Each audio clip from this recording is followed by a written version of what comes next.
मैं हजरत के सामने बोल रहा हूं, नहीं, खुदा शाहिद है, ये जुमले गायबाना भी मेरे होते हैं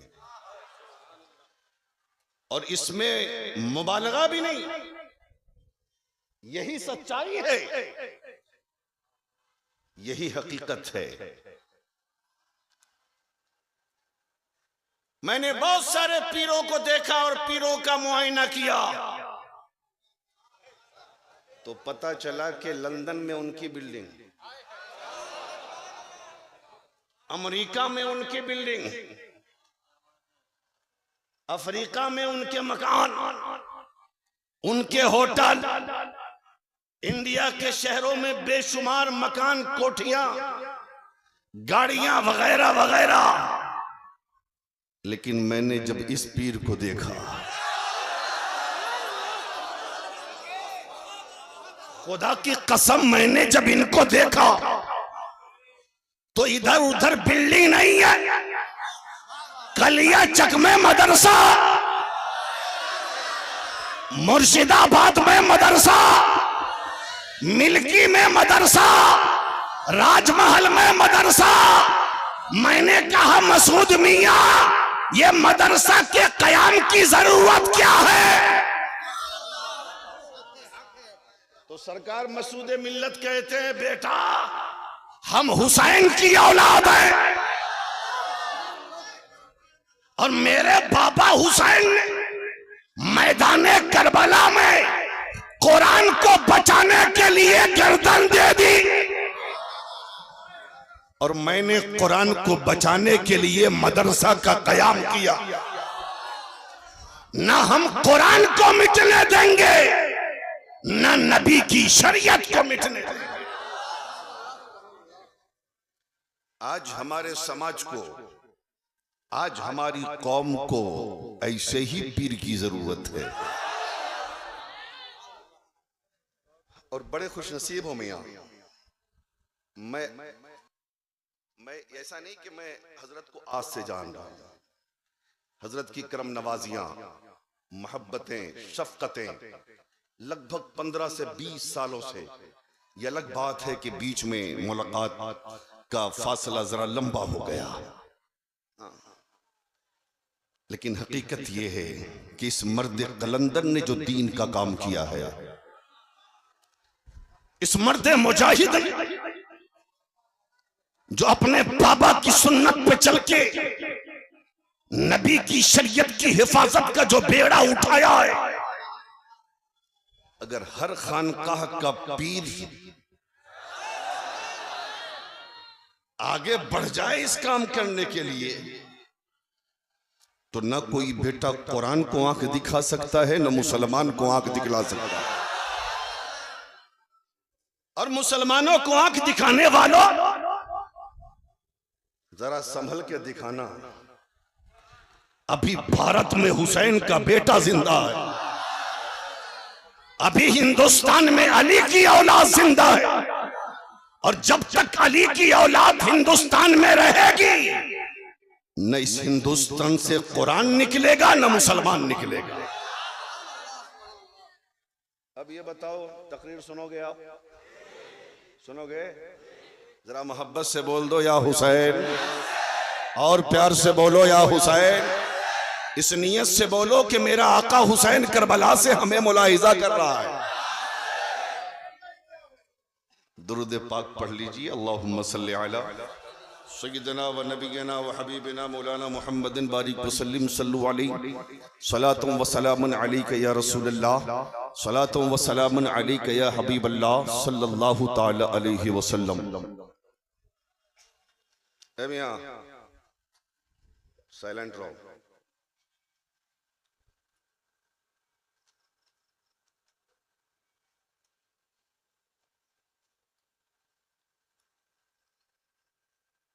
अदब से सर को झुकाकर हुसैन लिखता हूं, अदब से सर को झुकाकर हुसैन लिखता हूं, कलम में इत्र लगाकर हुसैन लिखता हूं, कलम में इत्र लगाकर हुसैन लिखता हूं, हुसैन नाम से कुछ ऐसा इश्क है मुझको, हुसैन नाम से कुछ ऐसा इश्क है मुझको, हवा में रंग उड़ाकर हुसैन लिखता।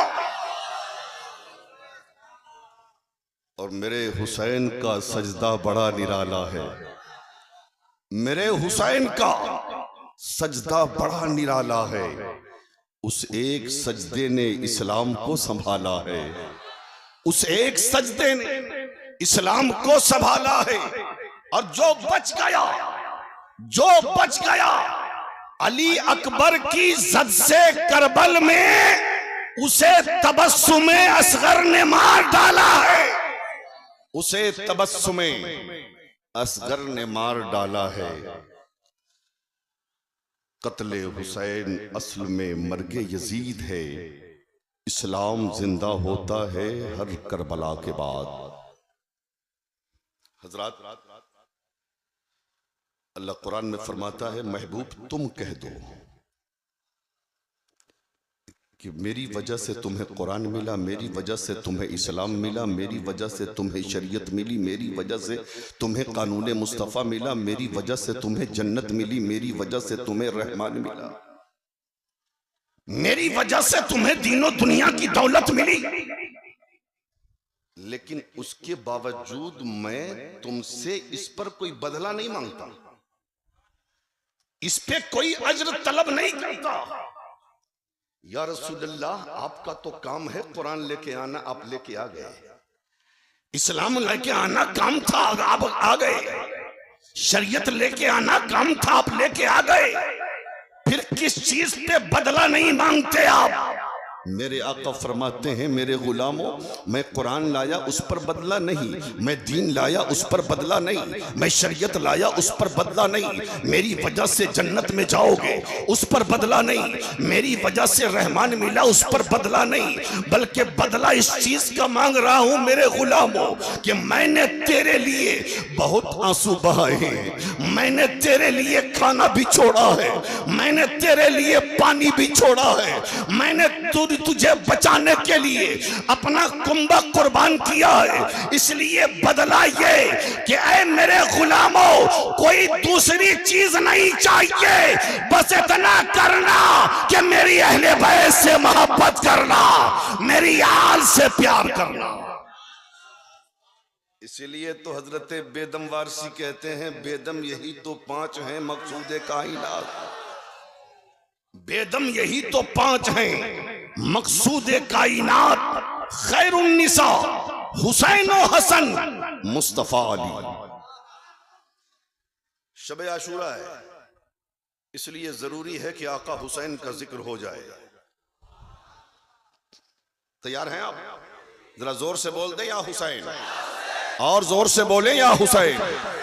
मेरे आका हुसैन के बचपन की एक तारीख सुनाता हूं, जिसका ताल्लुक डायरेक्ट करबला की तारीख से है। अगर उसको ना सुनाया जाए तो मामला सही तरीके से समझ में नहीं आता है। जरा मोहब्बत से बोल दो या रसूल अल्लाह। 29 रमजान की तारीख मदीने में है। कितनी रमजान की तारीख है? 29 रमजान की तारीख है। पूरी दुनिया का मामला ये है, जब 29 रमजान की तारीख आती है, आपस में सब मशवरे करते हैं, बातें करते हैं, आज ईद का चांद निकलना चाहिए, इसलिए कि 29 रमजान के चांद का मामला ही अलग होता है। 29 रमजान को अगर चांद निकलता है, ईद की खुशियां दोबाला हो जाती हैं, ईद का मजा दोबाला हो जाता है। ईद में खुशियां बढ़ जाया करती हैं, इसीलिए बूढ़ा भी चाहता है, बच्चा भी चाहता है, जवान भी चाहता है, औरतें भी चाहती हैं, और कोई चाहे ना चाहे रोजेदार तो सोचता है 29 हो गया, 30 की गिनती पूरी हो जाए। लेकिन जो रोजा नहीं रखता, जो कहता है मैं सक नहीं पाता हूं, जो रमजान में दिन में बैठकर खा लिया करता है, वो सोचता है 29 को ही चांद निकलना चाहिए। 29 रमजान की तारीख मदीने में है, सब लोग आपस में खुशियां मना रहे हैं। आज अगर चांद निकल आया तो कल ईद उल फित्र की नमाज पढ़ी जाएगी। आज अगर चांद निकल आया तो कल दो गाना अदा किया जाएगा। आज चांद अगर निकल आया तो कल ईदगाह जाया जाएगा। उतने में दुनिया ने देखा कि सूरज इधर डूबता है, इधर मदीने के आसमान पर ईद का चांद निकल आया। ईद का चांद निकल आया, हर तरफ खुशियों के शादियाने बजने लगे।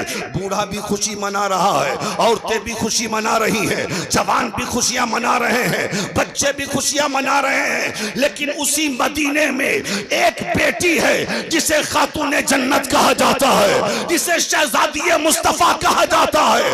नबी की बेटी ने पानी से वजू किया, पानी से इफ्तार किया, और इफ्तार करने के बाद खातूने जन्नत ने नमाज मगरिब के लिए मुसल्ला बिछा दिया।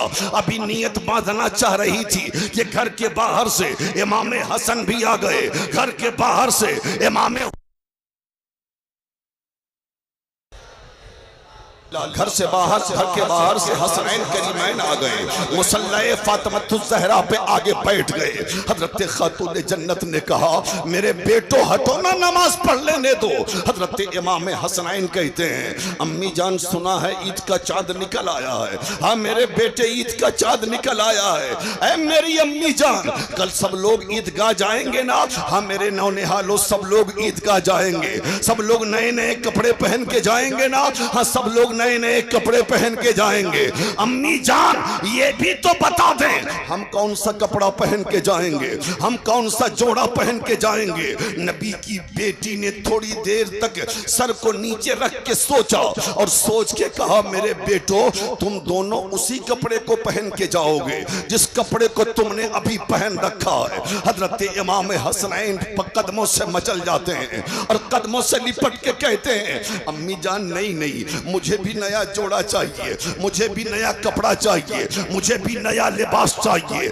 ऐ कलिया चक्के हुसैनी मुसलमानों, जरा ये तो बताओ, और आए तो बताओ, आज हमारा मामला ये है, हमारे समाज में अमीर भी है, हमारे समाज में मुतवस्सित तबके के लोग भी हैं, हमारे समाज में गरीब भी है। अमीर तो अपने बच्चों के लिए कपड़े का इंतजाम कर लेता है, लेकिन गरीबों का हाल ये है कि गरीबों के पास पैसे नहीं रहते, उसके बावजूद भी कर्जा लेकर, किसी से उधार लेकर वो छोटे बच्चों के लिए कपड़े का इंतजाम करता है। इसलिए वो जानता है, अगर ईद के दिन मेरा बेटा पुराना कपड़ा पहन के दोस्तों में चला गया और किसी दोस्त ने कह दिया, तेरा बाप कितना बड़ा फटीचर था कि साल में एक मर्तबा ईद का जोड़ा ना दिला सका, तो बताइए मेरे बेटे का दिल टूट जाएगा। अल्लाह अल्लाह, आज हमारे बच्चों के लिए कपड़े हैं, आपके बच्चों के लिए कपड़े हैं, लेकिन आज मदीने में हुसैन के लिए कपड़ा नहीं है, मदीने में हसन के लिए कपड़ा नहीं है, आज मदीने में मुस्तफा के नवासे के लिए जोड़ा नहीं है, अली के राज दुलारे के लिए जोड़ा नहीं है। हजरत फातिमतुज़ ज़हरा ने जब बच्चों ने जिद किया तो आंखों के रास्ते से कतरे आंसुओं के निकल गए, दिल का गम आंखों के रास्ते से निकल गया। हजरत बीवी फातिमा ने आंखों के पानी को अपने दुपट्टे में जज्ब किया ताकि बच्चों की नजर आंसुओं पे ना पड़ने पाए। उसके बाद बच्चे कहते, अम्मी जान बोलिए ना, हम हट जाएं ताकि आप नमाज पढ़ ले। हजरत सैयदा फातिमा ने थोड़ी देर सोचने के बाद कहा, हाँ मेरे बेटो घबराना मत, तुम दोनों का कपड़ा सुबह सुबह आ जाएगा, कल सुबह आ जाएगा। बच्चों ने पलट के सवाल किया, अम्मी जान कल अगर कपड़ा आएगा तो सिलेगा कब? दर्जी की सारी दुकानें बंद हो गई, अब दुकानें उस वक्त खुलेंगी जब ईद की नमाज खत्म हो गई होगी, जब कपड़ा कल आएगा तो सिलेगा कब? नबी की शहजादी खातून जन्नत कहती हैं, बेटा घबराना मत, तुम दोनों का दर्जी सिलाया कपड़ा लेके आएगा। अल्लाह अल्लाह, दोनों बच्चे मुसल्ले मुसल्ले से हट गए। हजरत खातून जन्नत ने मगरिब की नमाज पढ़ी। मगरिब की नमाज पढ़ने के बाद बच्चों को खिलाया पिलाया सुला दिया। ऐशा की अजान हो गई। ऐशा की नमाज पढ़ा फातिमातुज़ ज़हरा ने। उसके बाद जब रात का आधा हिस्सा गुजर जाता है, पूरा मदीना नींद की आगोश में है। बूढ़े भी सो रहे हैं, बच्चे भी सो रहे हैं, जवान भी सो रहे हैं, औरतें भी सो रही हैं, बच्चियां भी सो रही हैं। लेकिन उसी मदीने में एक शहजादी है मुस्तफा की जो जाग रही है। आलम तसौरात में मैंने पूछा, ऐ नबी की बेटी फातिमातुज़ ज़हरा, ये तो बता दीजिए, आपने बच्चों से कपड़े का इंतजाम का वादा कर लिया है, पूरा मदीना सो गया, सारी दुकानें बंद हो गई, सारे बाजार बंद हो गए, सारी मार्केट बंद हो गई, ये तो बताएं हुसैन के लिए कपड़े का इंतजाम कहां से करेंगी, हसन के लिए कपड़े का इंतजाम कहां से करेंगी। कल यज्ञ के हुसैनी मुसलमानों जरा तवज्जो से सुनना। हजरत खातून जन्नत ने मुसल्ला बिछा दिया और मुसल्ला बिछाने के बाद कहती हैं, ऐ मेरे बाबा के गुलामों, मैंने मान लिया मदीने के बाजार बंद हो गए, मैंने मान लिया मदीने की दुकानें बंद हो गई, मैंने मान लिया मदीने के मार्केट बंद हो गए, लेकिन सुन लो, जहां पर सारे दरवाजे बंद होते हैं वहीं पर मौला का दरवाजा खुल जाया करता है, रब का दरबार खुल जाया करता है। जो किसी दरबार से पूरा नहीं होता वो परवरदिगार के दरबार से पूरा होता है। अल्लाह अल्लाह। हजरत खातून जन्नत ने मुसल्ला बिछा दिया, सर को सजदे में रख दिया और सर को सजदे में रखकर अपने मौला की बारगाह में दुआ करती हैं, मेरे पालनहार, तू अलीम व खबीर है, तू दिलों के राज से वाकिफ है, तू खूब जानता है कि कभी तेरी बंदी फातिमा ने झूठ नहीं बोला, कभी तेरी बंदी फातिमा ने किसी से झूठा वादा नहीं किया। ऐ मेरे मालिक, मैंने बच्चों के इसरार की वजह से बच्चों से कपड़े का वादा कर लिया है और मैं कहां से इंतजाम करूंगी रात के सन्नाटे में कपड़े का। अगर सुबह हसनैन को कपड़ा ना मिल सका तो मेरे मालिक, मैं हमेशा के लिए हसनैन के सामने झूठी हो जाऊंगी। मेरे परवरदिगार, मेरे पालनहार, मेरे बच्चों के लिए कपड़े का इंतजाम कर दे, मेरे हसनैन के लिए जोड़े का इंतजाम कर दे। रात भर रोती रही नबी की बेटी, रात भर रोती रही नबी की बेटी, और नबी की शहजादी दुआ करे कबूल न हो, ऐसा हो ही नहीं सकता है। सुबह की सफेदी नमूदार होती है, बाहर से कोई दरवाजे पे दस्तक दे रहा है, अंदर से आवाज गई कौन? बाहर से आने वाले ने कहा, हसनैन का दर्जी हूं, कपड़ा लेकर आया। जरा जोर से बोल दें। और अपने इस अमल से खातून जन्नत ने कयामत तक आने वाली इस्लाम की शहजादियों को सबक दिया। आज हमारे आपके समाज में, मुआशरे में होता क्या है, किसी लड़की की शादी हो गई ना, वो ससुराल आ गई, नया नया मामला रहता है, शौहर की कमाई बहुत अच्छी है, कपड़े पे कपड़ा, लिबास पे लिबास, जोड़े पे जोड़ा, जेवर पे जेवर, हाँ ये सब शौहर देता जा रहा है। ईद में एक नहीं न जाने कितने जोड़े देता है, तो बड़े अच्छे मजे की जिंदगी गुजर जाती है। लेकिन जब कभी ऐसा होता है कि कारोबारी हालात खराब हो जाएं, दुकानदारी ना चले, बिजनेस ना चले, कारोबार ना चले, और अगर किसी साल शौहर ने कह दिया बेगम तुम्हारी अलमारियों में तो बेशुमार जोड़े नए रखे हुए हैं, उसी में से कोई एक जोड़ा सिला लो ईद के लिए, नया जोड़ा इस साल नहीं आ पाएगा, फिर उसका देखिए गुस्सा, हर तरफ शौहर के खिलाफ जबान खोलेगी, अपने भाई के सामने, अपनी माँ के सामने, अपने बाप के सामने, अपनी सहेलियों के सामने। अगर कोई कह दे कि मियाँ ये तो बताओ गुड्डू के अब्बू का क्या हाल है, तो आज औरतें इस कदर नाशुक्री की हद को पार कर जाती हैं कि वो कहने लगती है अरे वो फटीचर है, वो निकम्मा है, वो काम ही नहीं करता है, वो क्या करेगा। अल्लाह अल्लाह। हजरत खातून जन्नत ने आने वाली औरतों को पैगाम दिया, इस्लाम की शहजादियों, जब दिन में कभी मुसीबत का पहाड़ टूटे, जब जिंदगी में कोई परेशानी आवे, जब तमन्नाएं पूरी ना हो, तो वैसे ही रात के सन्नाटे में तुम भी मुसल्ला घर में बिछा देना, जैसे फातिमा ने मदीने में मुसल्ला बिछाया है। और किसी से मत कहना जैसे मैंने अपने रब से कहा है, तुम भी अपने रब से कहकर मांग लेना, रब पूरा फरमा दे। अब तो बोल दो या रसूल अल्लाह। हुसैन का तज़किरा और खामोशी, अरे यार करबला वाले का जिक्र वो भी 10वीं मुहर्रम की शब, और खामोशी। अरे मियां जागो जागो हुसैनियों जागो, और जागना पड़ेगा। जरा मोहब्बत से बोल दे या हुसैन। दरवाजे पे दस्तक हुई, अंदर से आवाज गई, कौन? बाहर से आने वाले ने कहा हसनैन का दर्जी हूं, कपड़ा लेकर आया हूं। अल्लाह अल्लाह अल्लाह। हजरत खातून जन्नत ने दरवाजा खोला, उस तश्त को लिया जिसमें कपड़ा था, हटा, पर्दा हटाया तो देखा 2 जोड़े हैं, एक जोड़े का रंग हरा है, एक जोड़े का रंग लाल है। हसनैन बेदार हुए। हजरत इमाम हसन ने हरा पसंद किया, इमाम हुसैन ने लाल पसंद किया। खातून जन्नत ने सजदा शुक्र अदा करके कहा मौला तूने मेरे उठे हुए हाथों की लाज रख ली है, तूने मेरे नौनिहालों के लिए कपड़े का इंतजाम कर दिया। अब हसनैन भी खुश हैं, खातून जन्नत भी खुश हैं। हजरत फातिमा ज़हरा ने हजरत हसनैन को नहलाया धुलाया, आंखों में सुरमा लगाया, बाल में कंघा किया, इत्र में मुअत्तर किया। अब नए कपड़े मुस्तफा जाने रहमत के नवासों को फातून जन्नत पहना ही रही थी। इतने में दुनिया ने देखा कि शब असरा के दूल्हा तशरीफ ला रहे हैं, हम सब के आका तशरीफ ला रहे हैं। दूर से नवासों को नए जोड़े में देखा। मुस्तफा फरमाते हैं ऐ बेटी फातिमा ये नया जोड़ा कहां से आ गया, ये नया कपड़ा कहां से आ गया? हजरत खातून जन्नत कहती है ऐ बाबा जान, अल्लाह अल्लाह का रसूल बेहतर जानता है। अब यहां पर रुक के एक बात समझ लें, खातून जन्नत का अकीदा भी समझें। जब हजरत फातिमा ज़हरा से बच्चों ने कपड़े का सवाल किया तो नबी मौजूद नहीं थे। जब रात में मुसल्ला बिछाया खातून जन्नत ने, मुस्तफा मौजूद नहीं थे। जब कपड़ा लेके आया लाने वाला, नबी मौजूद नहीं थे। लेकिन फातिमा कहती हैं बाबा जान, अल्लाह अल्लाह का रसूल बेहतर जानता है। गोया के फातिमा ज़हरा का यही अकीदा है कि मेरे बाबा अगरचे मौजूद नहीं थे, लेकिन जो नबी होता है उसके सामने से कोई चीज छुपी नहीं होती है।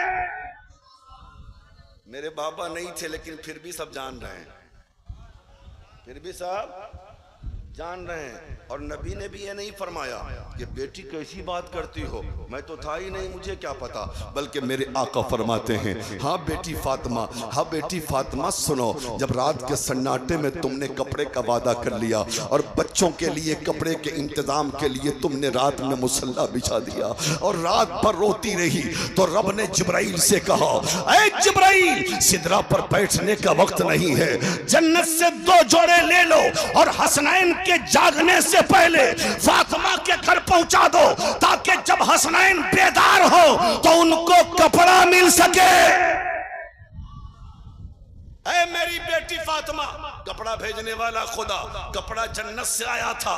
अब कपड़ा लाने वाले जिब्राइल हैं, कपड़ा लाने वाले जिब्राइल हैं। अब जरा शुरू से देखिए, हजरत खातून जन्नत ने कहा था तुम दोनों का दर्जी सिला सिलाया कपड़ा लेके आएगा। कपड़ा लाने वाले ने कहा हसनैन का दर्जी हूँ, कपड़ा लेके आया हूँ। अब मुस्तफा फरमाते हैं कपड़ा लाने वाला कोई और नहीं था, बुलबुले सिदरा थे कपड़ा लाने वाले, सैयदुल मलाइका थे कपड़ा लाने वाले।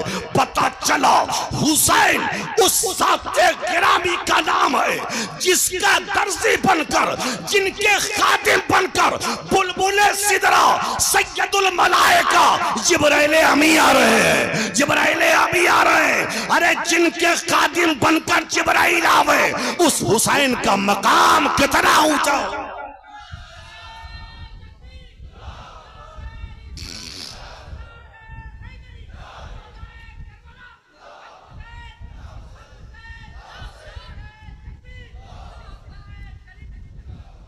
सुभान अल्लाह। समझ रहे हैं आप, बात समझ रहे हैं, घबरा तो नहीं रहे हैं? जरा मोहब्बत से बोल दीजिए या हुसैन। अल्लाह अल्लाह। हजरत खातून जन्नत ने दोनों बच्चों को सजा दिया, सवार दिया। उसके बाद हजरत खातून जन्नत ने हजरत इमाम हसन की के हाथ में नाना की दाहिनी उंगली पकड़वा दी, इमाम हुसैन के हाथ में नाना की बाएं उंगली पकड़वा दी। उसके बाद दोनों शहजादे अपने नाना के साथ ईदगाह जा रहे हैं, अपने नाना के साथ ईदगाह जा रहे हैं। तवज्जो जरा इधर कर लीजिए। यहीं से करबला शुरू हो रहा है, यहीं से करबला, यहीं से तारीख यू टर्न ले रही है। अल्लाह के रसूल के साथ दोनों नवासे चले हैं, थोड़ी दूर आगे बढ़े, हजरत इमाम हसनैन कहते हैं नाना जान कपड़ा चाहिए था मिल गया, लेकिन देख रहा हूं कि सारे लोग अपनी अपनी सवारियों पे सवार होके जा रहे हैं, नाना जान हमें भी सवारी दे दीजिए ना। अल्लाह अल्लाह, अच्छा ये बताओ अगर मुस्तफ़ा फरमा देते ऐ अबू बकर मेरे हसनैन के लिए सवारी लाओ, एक नहीं सैकड़ों सवारियां आ गई होती। अगर मुस्तफ़ा फरमा देते ऐ उमर मेरे हसनैन के लिए सवारी लाओ, एक नहीं सैकड़ों सवारियां आ गई होती। अगर मुस्तफ़ा फरमा देते ऐ उस्मान मेरे हसनैन के लिए सवारी लाओ, तो सैकड़ों सवारियां आ गई होती। लेकिन मेरे आका ने न अबू बकर से सवारी लाने का हुक्म दिया, न उमर को हुक्म दिया, न उस्मान को हुक्म दिया, बल्कि मेरे आका फरमाते हैं ऐ हसन सवारी चाहिए, आओ मेरे दाहिने कांधे पे सवार हो जाओ, ये तुम्हारी सवारी है। हुसैन सवारी चाहिए, मेरे बाएं कांधे पे सवार हो जाओ, ये तुम्हारी सवारी है। अब दोनों नवासे नाना के कांधे पे सवार होकर ईदगाह की तरफ चले हैं। थोड़ी दूर आगे बढ़े हैं कि दोनों बच्चे अर्ज करते हैं नाना जान कपड़े चाहिए थे मिल गए, सवारी चाहिए थी मिल गई, लेकिन एक सवार जब किसी सवारी पर सवार होता है तो उस सवारी की लगाम सवार के हाथ में होती है। आका हमें भी लगाम दे दीजिए ना, हमें भी लगाम दे दीजिए ना। मेरे आका फरमाते हैं हसन लगाम चाहिए, मेरे दाहिने तरफ के जुल्फ को पकड़ लो, ये तुम्हारा लगाम है। हुसैन लगाम चाहिए, मेरे बाएं तरफ के जुल्फ को पकड़ लो, ये तुम्हारा लगाम है। रसूलुल्लाह ने ईद के दिन अपने जुल्फों का लगाम बनाकर और हसनैन के हाथ में देकर दुनिया वालों को पैगाम दिया, आए दुनिया वालों मैं हसनैन से मोहब्बत करता हूं, तुम भी हसनैन से मोहब्बत करो। मेरे आका फरमाते हैं मम्मात अला हुब्बे आले मोहम्मदिन माता शहीदा, जो आले मोहम्मद की मोहब्बत में मरता है वो आम मौत नहीं मरता, वो शहादत की मौत मरता। आका फरमाते हैं मम्माता अला हुब्बे आले मोहम्मदिन माता मोमिना, जो आले नबी की मोहब्बत में मरता है इस हाल में मरता है कि वो मोमिन बन के मरता है। जा रहे हैं नाना के साथ, नाना के कांधे पर सवार होकर ईदगाह। अब यहीं से करबला शुरू होता है, बचपन है हुसैन का, अब करीब है ईदगाह। मेरे आका फरमाते हुसैन और कुछ चाहिए? नहीं नाना, कपड़े चाहिए थे मिल गए, सवारी चाहिए थी मिल गई, और लगाम चाहिए थे मिल गया, अब कुछ नहीं चाहिए। मेरे आका फरमाते हुसैन अब मुझे चाहिए तुमसे कुछ, जरा बोलिए ना, अब मुझे चाहिए। नाना मुझसे सब कुछ तो दिया हुआ आपका है, क्या है मेरे पास? हुसैन वही जो है वही तो मांगूंगा। आका मांग लीजिए ना, क्या मांग रहे हैं, क्या हुसैन देगा? ऐ हुसैन दोगे ना, वादा करो। नाना दूंगा। कहा क्या? कहा बताइए ना क्या दे, क्या लीजिएगा? कहा एक वादा तुम्हें करना पड़ेगा जिसको निभाना भी पड़ेगा। हुसैन कहते हैं नाना वादा? कैसा वादा? कहा सुन लो हुसैन, इस वादा को पूरा करने में अपना वतन भी छोड़ना पड़ सकता है, छोड़ोगे? नाना छोड़ दूंगा। इस वादा को पूरा करने के लिए भूखा भी रहना पड़ सकता है, रहोगे? नाना रह जाऊंगा। प्यासा रहना पड़ेगा, रहोगे? नाना रह जाऊंगा। इस वादा को पूरा करने के लिए 18 साल का भी लाल देना पड़ सकता है, दोगे? नाना दूंगा। 45 साल का भाई भी देना पड़ेगा, दोगे? नाना दूंगा। 22 साल का भतीजा देना पड़ेगा, दोगे? नाना दूंगा। 6 माह का लाल देना होगा, दोगे? नाना दूंगा। आखिर में अपनी जान देनी पड़ेगी, दोगे? नाना दूंगा। तब मेरे रसूल फरमाते हैं हुसैन जल्दबाजी में फैसला मत करना, सोच लो। हुसैन कहते हैं सोच लिया। रसूल कहते हैं समझ लो। हुसैन कहते हैं समझ लिया। तब मेरे रसूल फरमाते हैं हुसैन सुनना, आज मैंने तुझे अपने कांधे पे उठाकर और बैठाकर मैंने तुझे ईदगाह पहुंचाया है। वादा करो कि कल मैदान करबला में जब यजीदियत पनपती होगी और मेरी उम्मत की कश्ती बीच मझधार में डूबने वाली होगी हुसैन, तो वादा करो मैदान करबला में मेरी उम्मत की कश्ती को अपने कांधे पे उठाकर किनारे से लगाओगे, किनारे से लगाओगे, मेरे दीन को बचाओगे, मेरे कुरान को बचाओगे। हजरत इमाम हुसैन अर्ज करते हैं, नाना जान बस ये छोटा सा वादा, बस ये छोटा सा वादा, बस ये वादा। नाना जान हुसैन यजीदियों से नहीं डरता। नाना जान हुसैन ने दूध पिया है खातून जन्नत का, हुसैन की रगों में हैदर का खून है। नाना जान हुसैन के लोटों को चूसा है आपने। हुसैन वादा करता है कि जब तक हुसैन की रगों में एक एक कतरा लहू बाकी है, करबला में किसी यजीदी को पनपने नहीं दिया जाएगा, बल्कि हुसैन अपने जिस्म का एक एक कतरा लहू देकर इस्लाम को भी बचाएगा, कुरान को भी बचाएगा,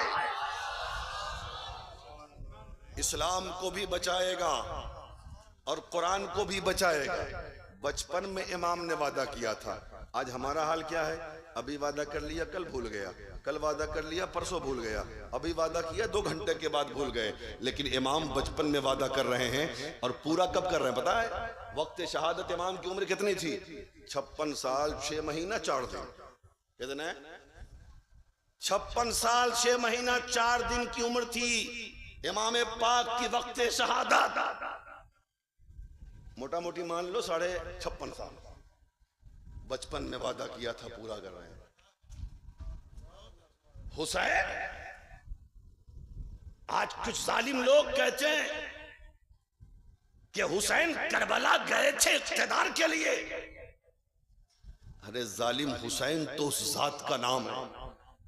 अगर हुसैन चाहते तो ठोकरों में बादशाहत बढ़ती। शहनशाहियत हुसैन के ठोकरों।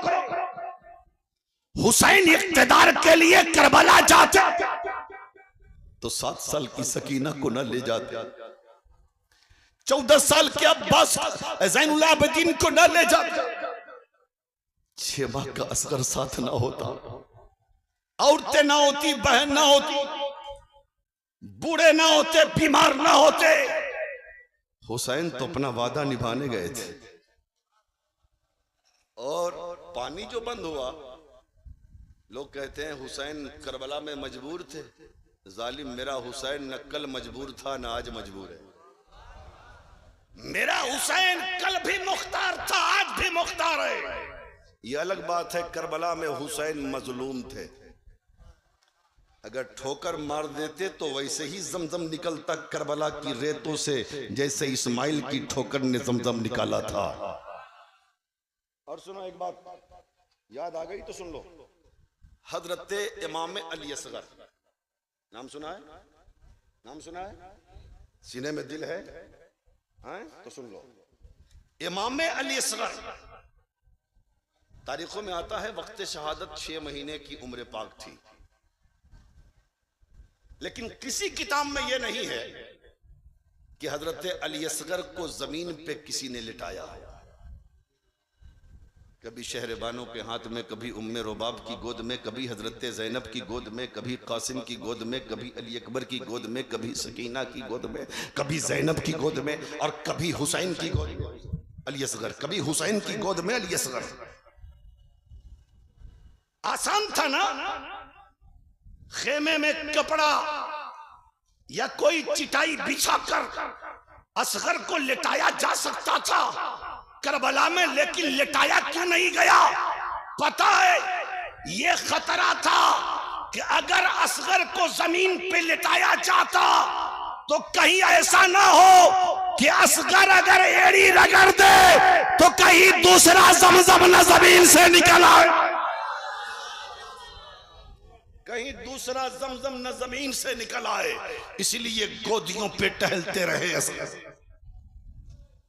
हाथों पे चलते रहे असगर। तो लोग कहते हैं पानी बंद हुआ, हुसैन चाहते तो पानी। सुनो,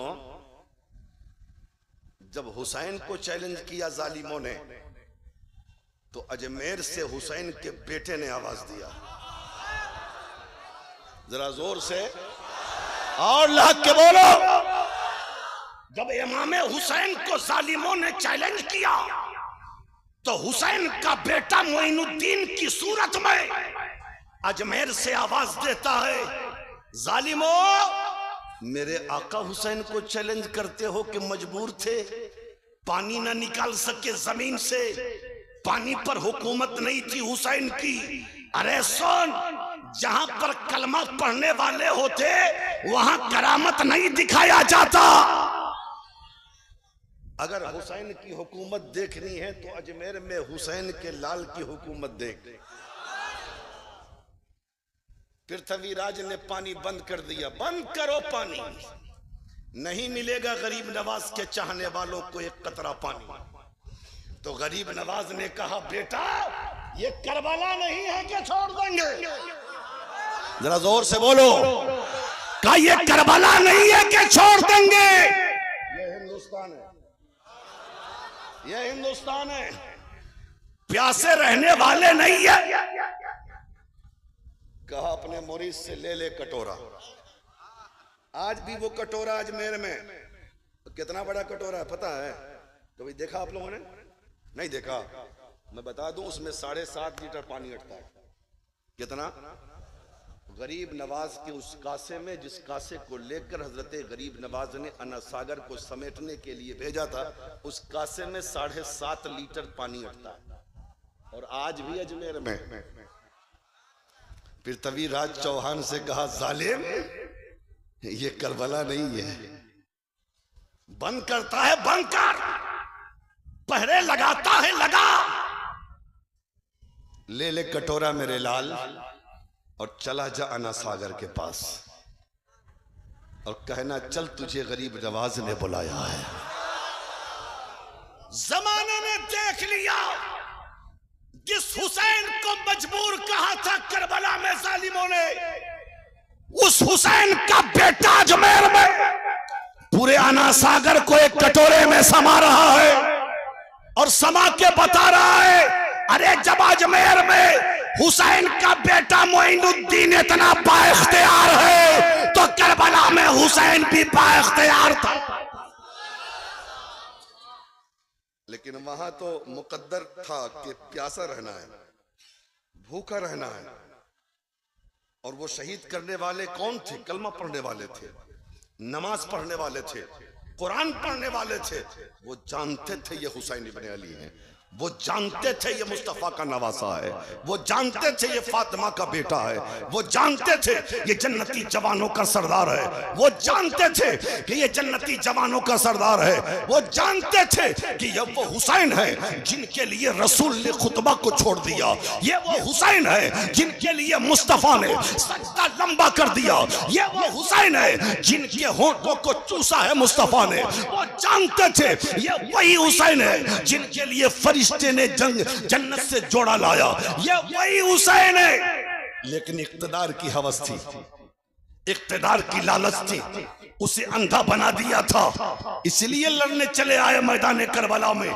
आज लोग कहते हैं यजीद जीत गया, मैं कहता हूं करबला में जो जीत गया, जो बच गया वही हार गया, जो कट गया वही जीत गया। अच्छा एक बात और बता दूं जो आप समझेंगे। सानहे करबला के बाद हजरत मौजूद हैं, सानहे करबला के बाद। अच्छा आपके मोहल्ले में कोई यजीद नाम का है? आपके शहर में, पूरे हिंदुस्तान में, पूरे मुल्क में? मैं तो कहता हूं कि यजीद को सच्चा मानने वाले भी यजीद अपने बेटे का नाम किसी का यजीद नहीं रखा। अगर खुदा न खास्ता किसी ने धोखे से अपने बेटे का नाम यजीद रख दिया तो साल भर तो बच जाएगा किसी तरीके से, लेकिन 10 मुहर्रम को तो किसी हाल में बचने वाला नहीं है। लोग कहेंगे पहले मोहल्ले के यजीद का खात्मा करो तब करबला चलेंगे। खोली का नाम सुना है? आज तक किसी को देखा है कि खोली नाम हो, शिम्र नाम हो, इब्ने जियाद किसी का नाम हो? नहीं ना। और हुकूमत कहते किसे हैं? इसी मजमे में, इसी मजमे में बहुत सारे नाम ऐसे होंगे जो मेरे आका हुसैन के नाम पे होगा। किसी का नाम असगर होगा, किसी का नाम अकबर होगा, किसी का नाम औन होगा, किसी का नाम मोहम्मद होगा, किसी का नाम अब्बास होगा। अरे यजीद मिट गया, यजीदियत फना हो गई, हुसैन जिंदा थे, जिंदा है, कयामत तक हुसैन जिंदा रहेंगे। समझ रहे हैं? तो सरकार मसूद मिल्लत ने अपने बाबा हुसैन के मिशन को जिंदा रखा है। इमाम ने गर्दन क्यों दी? कुरान बचा रहे, इस्लाम बचा रहे, शरीयत बची रहे, नबी का दीन बचा रहे। इतने दीवाने हैं मियाँ, अगर मसूद मिल्लत चाहते ना, हाँ, तो हर शहर में बिल्डिंगें होती, हर शहर में कारोबार होता, हर शहर में होटल होते, हर शहर में काम करने के लिए पैसे कमाने का जरिया होता कि नहीं? लेकिन मैंने जितना जाना है, आज आशूरा की शब में मेरा आका हुसैन भी मुलाहिजा कर रहा है, हमें भी और अपने बेटे को भी, अपनी औलाद को भी और अपने गुलामों को भी, कि जमाना ये कहने पे, अभी हम लोग बैठ के कमरे में बात कर रहे थे, एक साहब कहने लगे, हजरत ये सरकार मसूद मिल्लत, सरकार मसूद मिल्लत और सरकार दूल्हा मियां अलैहिर्रहमा का फैजान है, उनका करम है कि उन्होंने जगह जगह बंगाल में मदरसा कायम करके वैसे ही इस्लाम को बचाया है जैसे हमारे अकाबरीन ने इस्लाम को बचाया था। और सही बात है, सही बात भी है, हाँ? नहीं तो आज एक मदरसा चलाने में तो दिमाग खराब हो जाता है मियाँ, हाँ? मेरा ख्याल ये है कि पूरे मालदा मिला के, फरक्का मिला के, राजमहल, ये पूरा जो इलाका है सरकार मसूद मिल्लत का है। और दीन का काम उस वक्त तक सफल नहीं हो सकता जब तक कि उसमें खुलूस ना हो, उसमें मोहब्बत ना हो, हाँ, उसमें अल्लाह की रजा शामिल ना हो, उसमें मुस्तफा की खुशनुदी शामिल ना हो। पता चला हुजूर मसूद मिल्लत का ये मिशन आज तक सफल होता रहा है। और मेरा ईकान कहता है, यकीन कहता है कि जब तक दुनिया कायम रहेगी, सरकार मसूद मिल्लत और सरकार मसूद मिल्लत का मिशन आगे बढ़ता रहेगा और कामयाब होता। समझ रहे हैं? आज हम देखते हैं हजरात, हम देखते हैं, हर एतबार से देखते हैं कि आज दुनिया कमाने के लिए लोग क्या कर रहे हैं, क्या कर रहे हैं ना। मेरे आका हुसैन की अजमत का वो कौन बयान कर सकता है? एक शहादत बयान कर दूं, ठीक है? आज शबे आशूरा है, इसलिए जरूरत है कि एक शहादत बयान कर दिया जाए। बोल दीजिए, बयान कर दूं, जरा जोर से बोल दीजिए मोहब्बत के साथ। 10 मुहर्रम, जब कल की रात मुहर्रम की आने वाली है। देखिए ये शब जो है ना, इस शब में जब यकीन हो गया कि ये जालिम यजीदी हमसे लड़ाई करने के लिए तैयार हैं, हमसे लड़ाई करने के लिए तैयार हैं, हजरत इमाम हुसैन ने रात के सन्नाटे में अपने असहाब को एक खेमे में आवाज दिया, बुला लिया। और बुलाने के बाद इमाम हुसैन कहते हैं, ऐ मेरे लोगों, ऐ मेरे चाहने वालों, मेरे जानेसारों, ये यजीद को दुश्मनी मुझसे है, मेरी जान का दुश्मन है। ऐसा है कि अपने लिए, मेरे लिए अपने बच्चों को यतीम मत करो, अपनी बीवियों को बेवा मत करो। तुम लोगों ने यहां तक मेरा साथ दिया है, तुम्हारा बहुत बहुत शुक्रिया है। अब कोई जाना चाहता है तो मैं किसी से नाराज नहीं हूं, वो यहां से जा सकता है, मेरा मामला यजीद के साथ है, मैं समझ लूंगा। इतना पैगाम जब दे दिया इमाम आली मकाम ने, उसके बाद चिराग बुझा दिया, ये सोचकर हो सकता है चिराग की रोशनी में कोई जाने के लिए तैयार ना हो, लेकिन जब अंधेरा छाएगा तो हो सकता है कोई उठ के चला जाए। अपने बच्चों के लिए, अपनी बीवियों के लिए, अपने घर के लोगों के लिए, अपने रिश्तेदार के लिए, अपने खानदान के लिए थोड़ी देर तक चिराग बुझा रहा। और थोड़ी देर के बाद जब चिराग जलाया गया तो देखा इमाम ने कि सारे जानिसारान वैसे ही बैठे हुए हैं अपनी जगह पे, जैसे चिराग बुझाने से पहले बैठे हुए थे। हजरत इमाम इमाम कहते हैं, ऐ मेरे चाहने वालों क्यों नहीं गए, क्यों नहीं गए? सब लोग रो के कहते हैं, आका आका हमने यहां तक साथ दिया है, अब आगे आपको छोड़कर हम चले जाएंगे, कल मैदान महशर में मुस्तफा को क्या जवाब देंगे? मेरे आका हुसैन, आपकी जान अगर जाएगी तो आपसे पहले आपके नाम पर हम कुर्बान होने के लिए तैयार हैं, ताकि मैदान महशर में मुस्तफा ने अगर पूछ दिया तो हम सुरखरू हो सके। अल्लाह अल्लाह। हजरत शहरबानों से आका हुसैन कहते हैं, ऐ शहरबानों तुम बहुत बड़े घराने की हो, बहुत मुसीबतों में तुमने मेरा साथ दिया है, तुम भी अपने बेटे को लो और चली जाओ। हजरत शहरबानों कहती है, आका कैसी बात करते हैं, आपके निकाह में आने के बाद तो आपने मुझे जन्नत का हकदार बना दिया, मैं तो नबी की रिश्तेदार हो गई, मैं कभी भी आपको अपना आपके साथ आपका साथ छोड़ के नहीं जा सकती हूँ। अल्लाह अल्लाह। मैदान करबला है, मैदान करबला है। रात के तीसरे पहर हजरत इमाम हुसैन ने हजरत अली अकबर से कहा, अली अकबर जाओ जरा मैदान करबला का मुआयना करके आओ, मैदान करबला को देख के आओ। हजरत इमाम अली अकबर जाते हैं, मैदान करबला का मुआयना करते हैं, और मुआयना करने के बाद जब इमाम हुसैन की बारगाह में आते तो इमाम कहते हैं, अकबर कुछ देखा मैदान करबला में? हाँ बाबा जान, मैदान करबला में एक अजीब चीज देखा कि जब मैं गया मैदान करबला में तो बीच मैदान में एक खातून को देखा जो नकाब पोश थी, जो मैदान करबला में झाड़ू लगा रही थी। मैंने पूछना चाहा, ऐ खातून आखिर मैदान करबला को झाड़ू क्यों लगा रही हो? तो वो खातून कहती है, बेटा मैं इसलिए लगा रही हूं कि कल मेरा हुसैन यहीं पर घोड़े से गिरेगा, ताकि मेरे हुसैन को कंकर पत्थर न चुभने पाए। अल्लाह अल्लाह। इतना ही जवाब मिला है। अब बाबा आप बता दे वो कौन है? हजरत इमाम हुसैन कहते हैं, ऐ अली अकबर मैदान करबला में झाड़ू लगाने वाली और कंकर पत्थर को साफ करने वाली वो कोई और नहीं बल्कि वो तुम्हारी दादी और मेरी मां फातिमा ज़हरा थी, जो मैदान करबला को साफ कर रही थी। अल्लाह अल्लाह। कहां कहां तलाश करोगे हुसैन की अजमत को?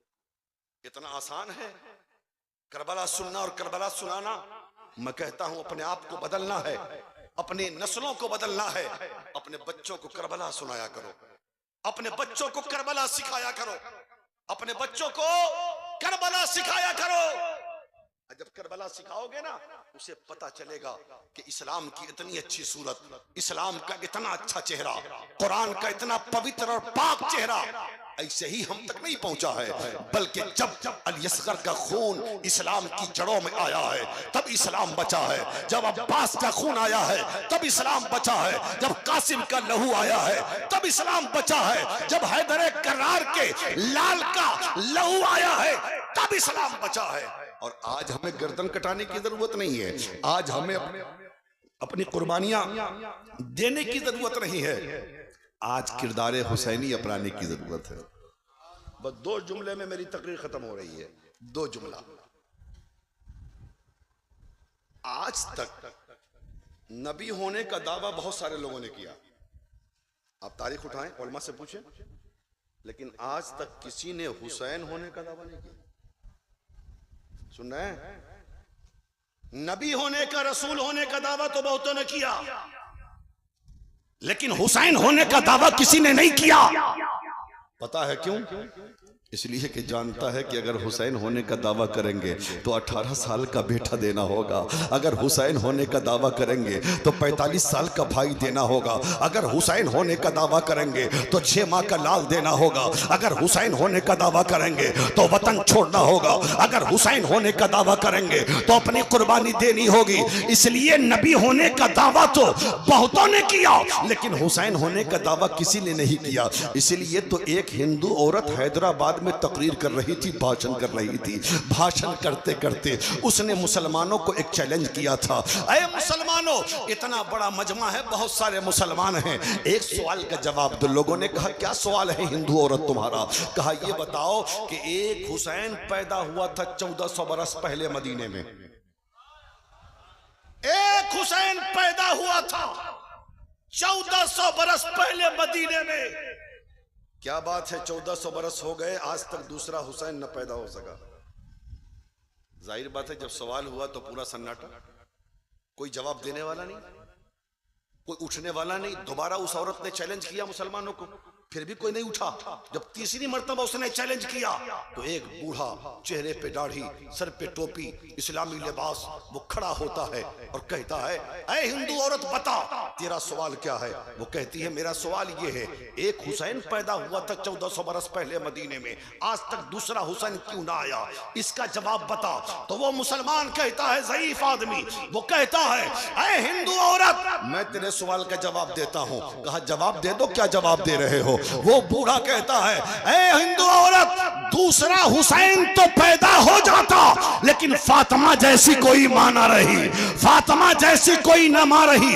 अगर फातिमा जैसी मां हो जाए तो जमीन पर दूसरा हुसैन भी पैदा हो सकता है। इसलिए मुसलमानों अपनी बच्चियों को कनीज़े फातिमा बनाओ, अपने बच्चों को इमाम का किरदार सुनाओ, अपने घर में करबला की तारीख सुनाया करो और अपने आप को बदलो। 2 जुमलों में तारीख करबला, गर्दन कटाया हुसैन ने सजदे में, और ये सबक दिया मुसलमानों कभी नमाज मत छोड़ना, कभी नमाज मत छोड़ना। और कटा हुआ सर नेज़े पे चढ़ के कुरान पढ़ा और कुरान पढ़ के कहा हुसैनिया कभी कुरान मत छोड़ना। और आज हम नमाज भी छोड़ते हैं, हम कुरान भी छोड़ते हैं। नमाज तो जुमा जुमा, फिर 2 रकात, वो भी सबसे लास्ट में जाएगा, सबसे फर्स्ट में आएगा। और कुरान तो बस क्या करना है, वो जुज़दान में लपेटा हुआ, जहेज में भी मिला कुरान तो वो जुज़दान में लपेटा हुआ ताक पे रखा है, पढ़ने ही नहीं आता। साल में 1 मरतबा औरतें शबे बारात में पढ़ती हैं, लेकिन मर्दों को तो मोबाइल से मतलब है, कुरान से क्या मतलब है। बदलो मियां बदलो,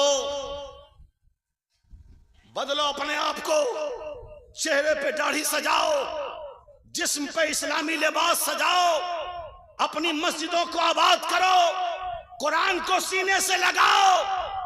अरे सर कटा नहीं सकते, सर को तो झुका सकते हो ना। बोलो नमाज पढ़ोगे कि नहीं, बोलो। आज की रात इमाम हुसैन ने रात के 2 हिस्से किए थे। एक हिस्से में नमाजें पढ़ी करबला में अहले बैत ने, और एक हिस्से में कुरान पढ़ा, एक हिस्से में कुरान पढ़ा। हम अहले बैत से मोहब्बत करने वाले हैं, अहले बैत के नाम पे अपनी जान देने वाले हैं। अरे हम खुश नसीब हैं कि हमारे हाथों में सैयद का दामन है ना। तो हमें नमाज पढ़ना चाहिए कि नहीं। अरे पढ़ोगे नमाज की नहीं यार, बोलो ना। पढ़ना है नमाज, हाथ उठाओ, सब पढ़ोगे नमाज। जुमा जुमा पढ़ोगे ना, 5 तो आज ही फजर से शुरू करो, हाँ? नहीं तो वही हाल होगा। एक मौलवी साहब एक मिलाद में गए, अब बेनमाजी के खिलाफ तकरीर कर डाली। अब वहां तो कोई नमाज ही नहीं पढ़ता था, सुबह सुबह नजराना की जगह डंडे लेके लगा गए। मौलवी साहब हमने तुम्हें बुलाया तकरीर करने के लिए कि हमारी तारीफ करो, और हमारे खिलाफ तकरीर कर डाली। अबे तुम्हारे खिलाफ कहां, अभी बेनमाजी के खिलाफ किया ना, तो हम लोगों से बड़ा बेनमाजी कौन है। अब मौलाना को तो निकलना है, नहीं तो मार के तो तोड़ देगा इसको। अरे आप लोग तो सबसे बड़े नमाजी हैं। कैसे, ईद पढ़ते हैं कि नहीं। कहा हाँ, ईद तो बहुत पहले से ईदगाह में जाके बैठे रहते हैं। कहा बताइए, साल में 1 मरतबा ईद की नमाज पढ़ते हैं, इतनी बड़ी नमाज, नया कपड़ा पहन के, इतना खर्च करके, तो आपसे बड़ा कौन नमाजी होगा। ठीक बोल रहे हैं, खूब नजराना दिया और मौलाना को रुखसत कर दिया, समझ रहे हैं ना। तो लोग नमाज का वादा तो कर लेते हैं लेकिन नमाज पढ़ते नहीं। कसम खुदा की नमाज पढ़ो, अपने रूठे हुए मौला को मना लो, अपने मुस्तफ़ा को मना लो। हमारे मुल्क के हालात अच्छे नहीं है, मुसलमान हर जगह मारा जा रहा है, हर जगह काटा जा रहा है, हर जगह मुसलमानों की दुकानें जलाई जा रही है, मुसलमानों के मकान को मिसमार किया जा रहा है, मुसलमानों के घरों को, मदरसों को, मस्जिदों को तोड़ा जा रहा है, मुसलमानों की बेटियों की इज्जत को लूटा जा रहा है, मुसलमानों के जिस्म से एक एक कतरा लहू निकाला जा रहा है। बेदार हो जाओ और ये सोच लो कि अल्लाह के सिवा कोई मददगार नहीं, मुस्तफा के सिवा कोई मददगार नहीं। देख रहे हो फिलिस्तीन में क्या हो रहा है, फिलिस्तीन में क्या हो रहा है। आज की शब उन फिलिस्तीन के भाइयों के लिए दुआ करो कि मौला उन यहूदियों को सफ़े हस्ती से मिटा दे जिन यहूदियों ने फिलिस्तीन के मुसलमानों पर जुल्म और सितम किया है। क्या जरूरत थी उनको इतना कुछ अपने आप को खत्म करवाने की। लेकिन देखो फिलिस्तीन का मुसलमान, दुकानें लुट गई लेकिन सजदा शुक्र अदा कर रहा है, मकान टूट गए लेकिन सजदा शुक्र अदा कर रहा है और कहता है जब तक हमारी रगों में खून है हम सजदा शब्बीरी और सुन्नत शब्बीरी हमेशा अदा करते रहेंगे। हमें तो ऐसा नहीं करना ना, हमें सर को झुकाकर अपने लिए दुआ करना है, अपने भाइयों के लिए दुआ करना है। इसलिए मेरे भाई, हाँ ये चंद जुमले थे आज की शब में। हम दुआ करते हैं मेरा भाई कहाँ भी कहीं भी परेशान हाल है, अल्लाह मेरे भाइयों की मदद फरमाए। जो बीमार है मेरे भाइयों में वो उन भाइयों को अल्लाह शिफाए कामिल व आजिल अता फरमाए। जिन गरीब की बेटियों की शादियां नहीं हो रही हैं, मौला उन बेटियों की शादियों का इंतज़ाम फरमा दे। अल्लाह ताला से दुआ है अल्लाह ताला हम सबको अमल खैर की तौफीक अता फरमाए। मेरे बोलने में कोई भी अमदन सहवन खताएं लग़ज़िशें भूल चूक हो गई हो, मैं ज़िद से तौबा करता हूँ। अस्तग़फिरुल्लाह रब्बी मिन कुल्लि ज़ंबि व